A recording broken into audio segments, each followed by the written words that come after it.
Just proud of our guys. It was a tough loss last week, and just to be able to bounce back from that and to regroup and address, some things that you wanted to address early in the week. And I thought our guys responded by having a really good week of practice, and I think that they showed that in their performance and the way we started.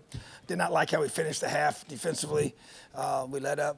Obviously, can't do that. But I thought special teams was really, really special.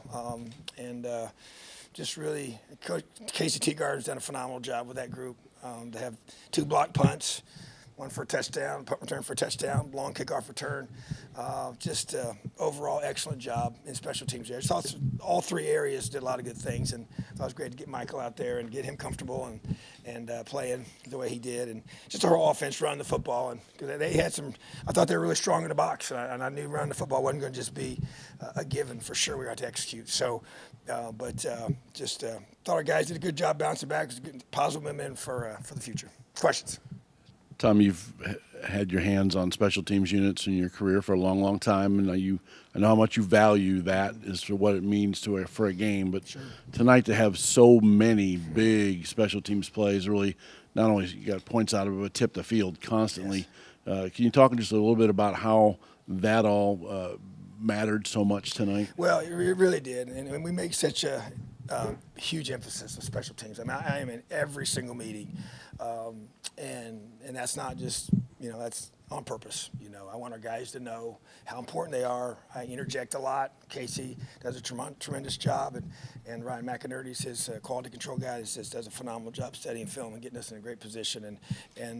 But the players know how important special teams are to us, and we work on them so much. But the challenge was, hey, let's make those game-changing plays. We've always been really solid the last few years. I said now it's time to, help us, go win a game. We have 3 DNAs for each area, and for providing the winning edge is number 1 for special teams. Be at your best when it counts the most, and make game-changing plays. And they lived those 3 out tonight, and I thought it was awesome.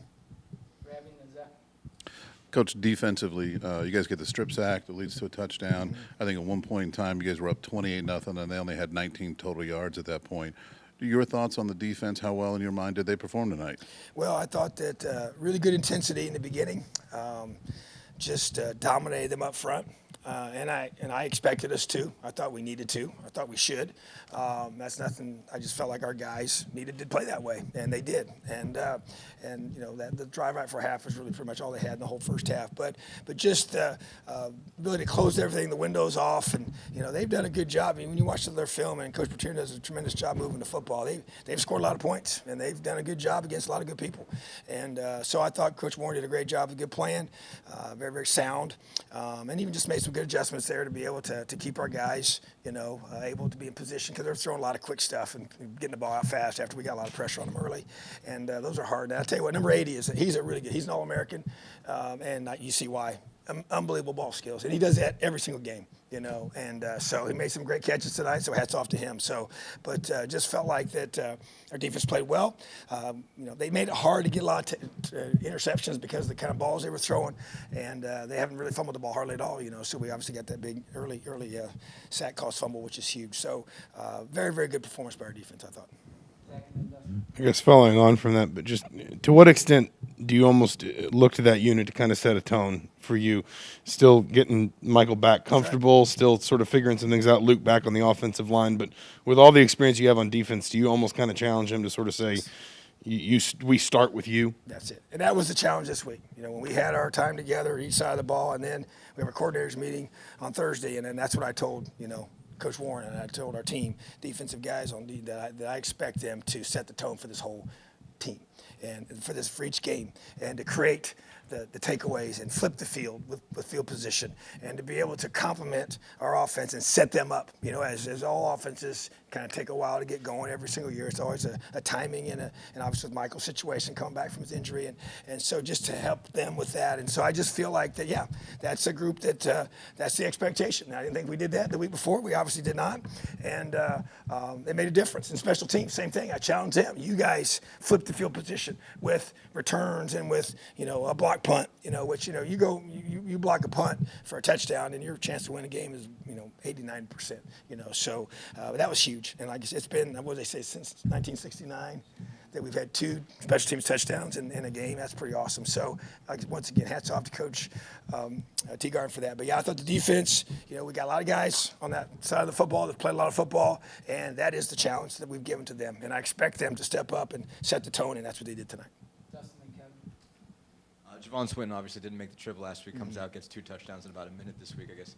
What did he do to get himself into trouble in the first place? What did he do to get himself out of trouble and get him in a position where he got to play a lot today? And just now, nice was it to see him contribute the way that he did. Yeah, it was just a situation where violated team rules, and we hold our guys accountable for that. And he learned a valuable lesson, and I feel like that he is a guy that it didn't surprise me the plays that he made today. He makes them every day. He's been one of our better receivers since he got here, and just really, really love his ball skills, his route running ability, his toughness, his just competitive spirit about him. So, but to me, the way he got out of it was just accepting accountability, responsibility for his actions, serving that, the suspension, and then being able to come back and do what he did tonight. A big part of special teams, and obviously got a touchdown catch. So, he's a young man that I'm really excited for his future.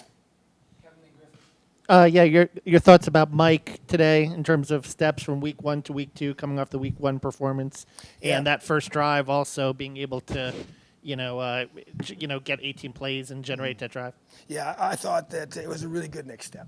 If I just kind of go through it and you look at it and evaluate it, obviously last week was really rough, and to be able to come back from that, and I understand, that wasn't the same opponent, but at the same time, a lot of respect for them and how hard their kids play and how well coached they are. So, bottom line is that I thought it was a really good, positive step in the right direction for him, and I feel like he got more comfortable standing in there and making plays and making throws, and it's just got to continue to grow and develop. And obviously, the opponent will intensify here real fast next week. But the bottom line is we were able to make positive steps in the direction that we needed to make to help this team continue to move forward and get better.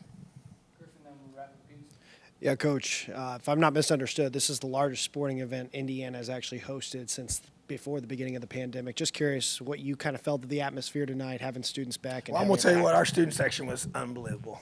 I mean, they were there an hour before kickoff, loud.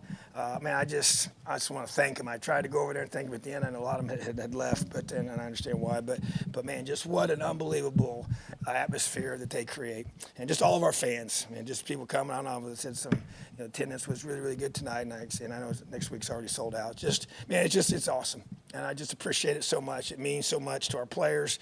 I know they noticed it immediately, when they came out during warm-ups, and they were engaged. They weren't just sitting there. They were into it, and I just really appreciate our students, and that student section was awesome, and it's got to continue, and I know it will, and just our fans, just everybody coming and supporting us, and it just means the world to me, and it's just great to have the fans back. I wish they could have been here a year ago for last year's season, but at the same time, this is where we are, and I really appreciate everything that they did tonight to make it special, and just continue to grow that as well, because that gives us a home field advantage, and that's what we need in the big games we got coming up.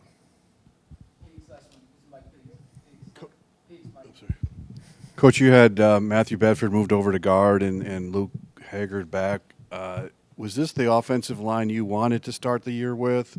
And what did you see from that group? I thought, yes, to answer your question, it was the offensive line that we expected to start the season with, and it really was how we moved through the majority of fall camp until the week before the Iowa game when Luke got hurt. So, I thought they were very solid. I'll go back and watch the film. It's hard to kind of see everything in that, as it's happening. But just talking to the coaches throughout the game, still got things to work on. Even just because I think a lot of times O-line play, especially when you got guys that work together. Matt Bedford beside, Caleb Jones. Those 2 guys working together. Michael Koenig working beside, Luke Haggard. Those 2 guys working together. So that was completely flipped. Whenever Luke wasn't in there, because we had to move, Matt all the way out to tackle. So then you create 2 sides of the ball that have a new combination working together. So there's no doubt that is the combination that we want. I feel like it puts our best 5 guys on the field, and that to me, they just got to keep working together. It's about communication, all the combos, all the movements, all the twists that you guys get. Sometimes we got a couple of those we gave up tonight that we'll keep getting better at. And I thought they had a good D line. They really did. noticed that on film and knew they were going to be a challenge to us. And two really good inside guys that I thought were as big and as good. And the one weighs 360, and he's strong and he's tough and he's a good player. I found him after the game, shook his hand, and number 0, same both. He was 305 and just really good football players, you know. So just respect those guys, and so working together. I thought they did a good, solid job for sure, but we got to continue to improve. All right, thanks, Tom. Awesome. Have a great night, Leo.